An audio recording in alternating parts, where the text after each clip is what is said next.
Okay, so in answering your question, a brief history of the geospatial industry.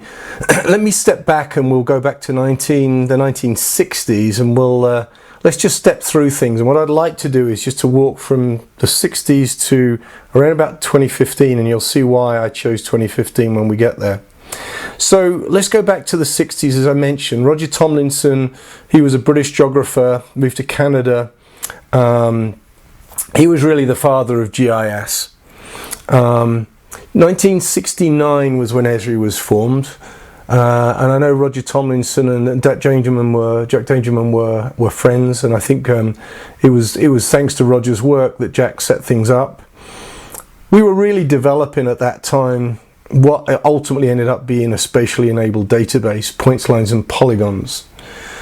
So that early period of the life of what was then called GIS, Geographic Information Systems, was really desktop-based applications. In 1982, and I remember ArcInfo well. ArcInfo was introduced. Not my favourite software to be using, but it was very powerful. 1985, MapInfo came out. Geomedia from Intergraph was somewhere in that period as well as a desktop solution. And then in 1995, and again I remember that I just started at graduate school, Arcview came out, which was a much more friendly interface, GUI to use. Rather liked Arcview. So the early history of GIS is, again, it follows the lines of the computer industry, desktop based, and in each of those cases I just mentioned complicated software. It was really designed for experts to learn and use. But at the end of the day, really at that time, and I'll share with you opinions in what I'm presenting here. So it was really map making technology. When I first came across GIS, I had this notion of it being this deep analytical tool. A lot of people were just using it for map making, and that was an important component of that GIS world. Let's just jump to the marketing side of it, which is kind of important about the story. So I never knew about MapInfo or Geomedia when I went to graduate school. I learned Esri GIS, and I left graduate school only knowing Esri GIS. What I didn't realize at that time was actually Geomedia in particular was the more dominant GIS technology on the market. But what I think is really to the credit of Esri actually is that their marketing has been exceptional. And the one thing that they did, which was really important to their future, was they gave their software away to schools. So somebody like me learned their software. I only ever knew that software. What happened when I left and went to the public sector, which I did? I went to the mapping and GIS department and I applied what I learned at college.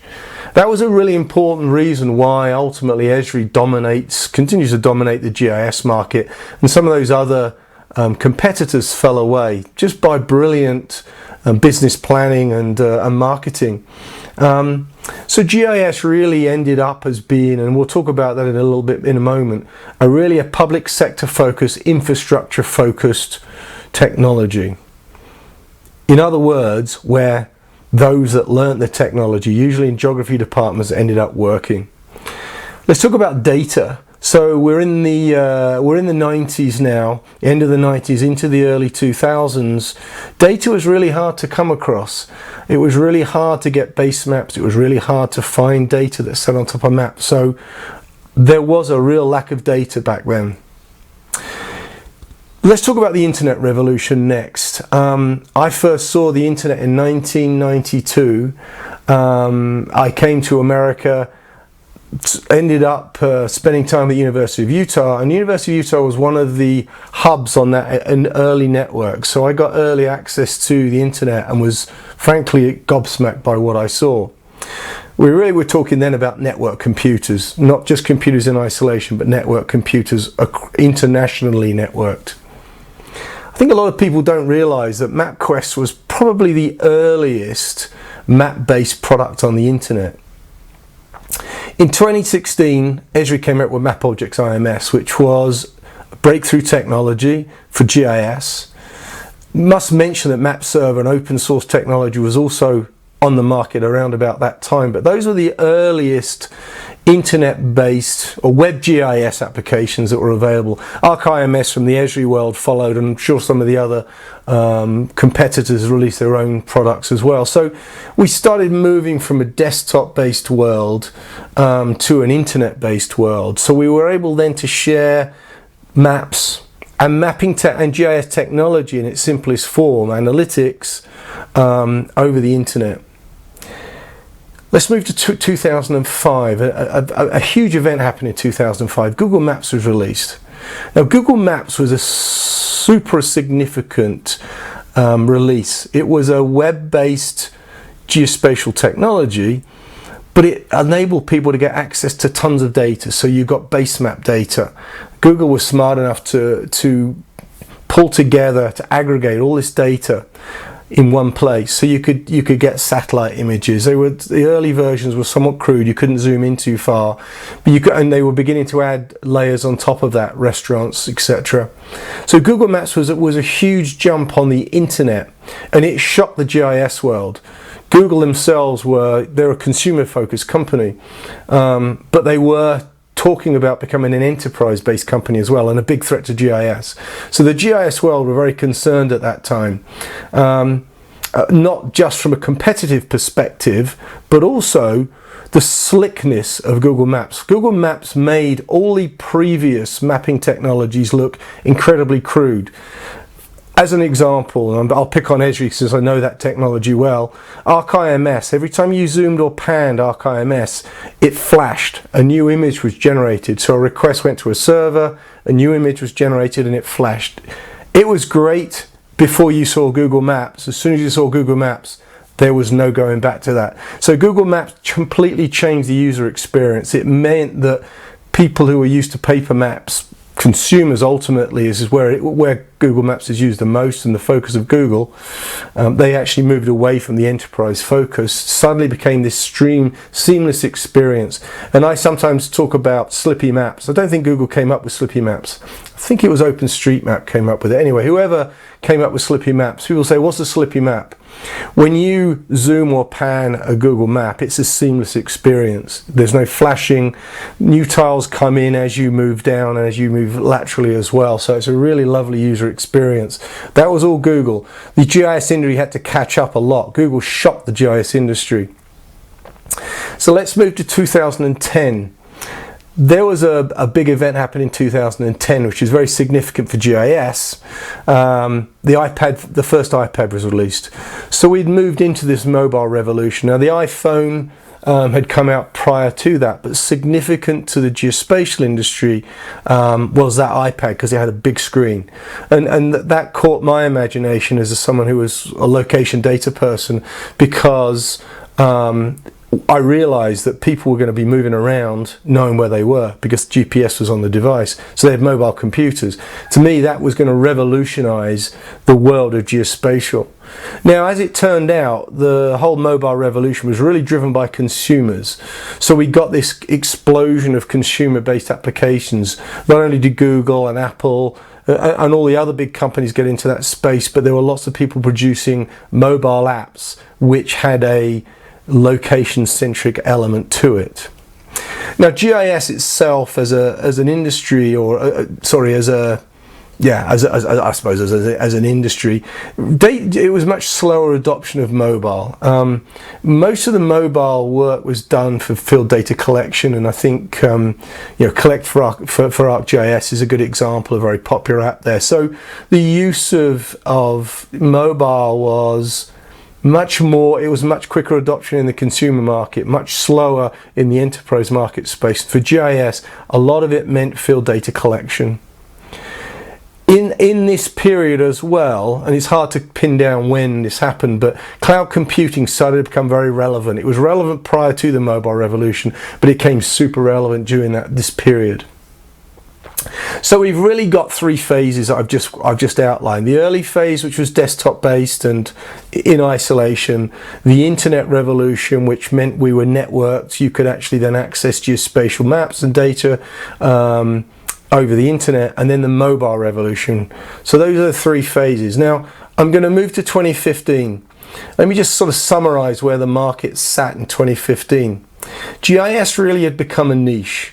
So GIS is very much a technology which was centered on the public sector and infrastructure. So utilities, in the US, federal, state and local government, very much where it was centered, and it remains where GIS is, most of the revenue for GIS is generated in that space.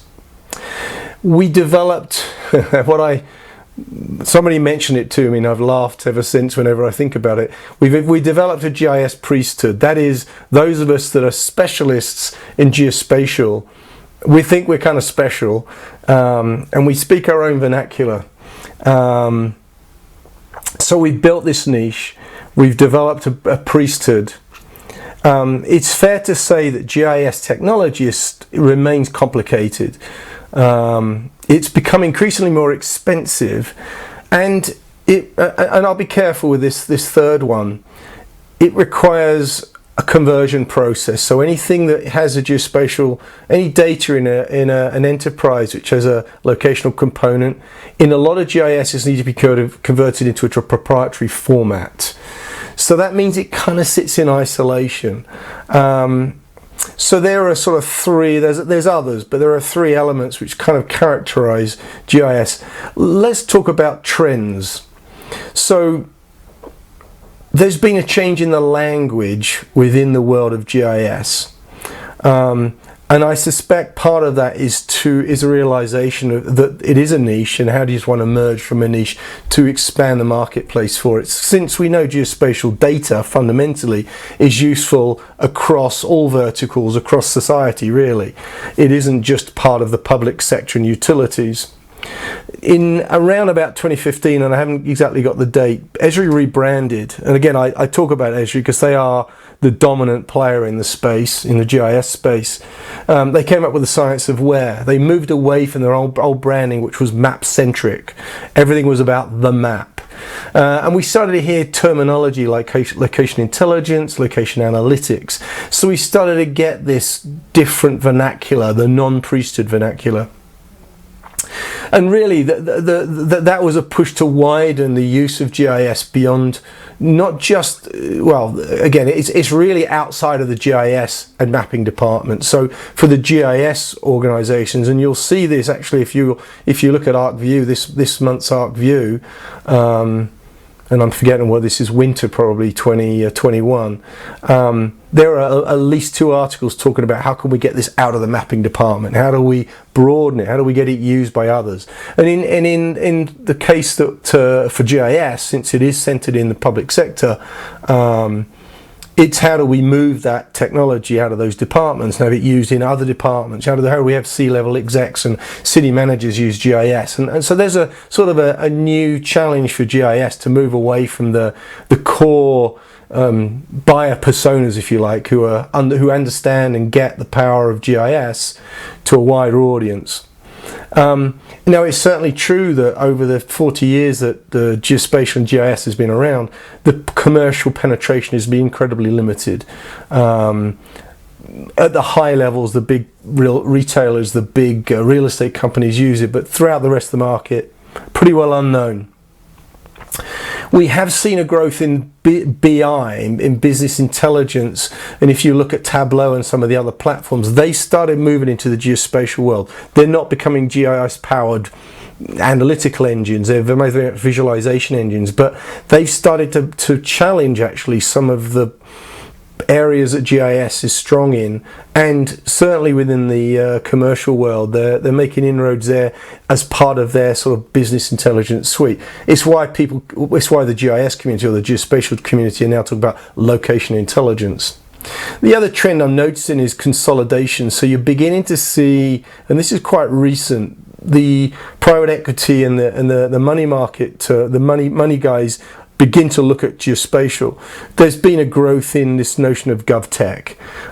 So you've seen, and these are companies I know well, so you've seen CityWorks recently being bought out by private equity. Latitude Geographics in Canada, again bought out by private equity. SSP Innovations, who are an important Esri partner, they're not specifically in the government tech space, but they've also been bought. So we're just seeing this trend that's happening where there's this consolidation of what is geospatial and GIS centered organizations. And also in 2015, and that's where I'm going to close, we've begun to see the emergence of Geospatial 2.0. And in the next, I know you've got another question for me. What is Geospatial 2.0? And I'll answer that in a future video. Hope that answers the questions.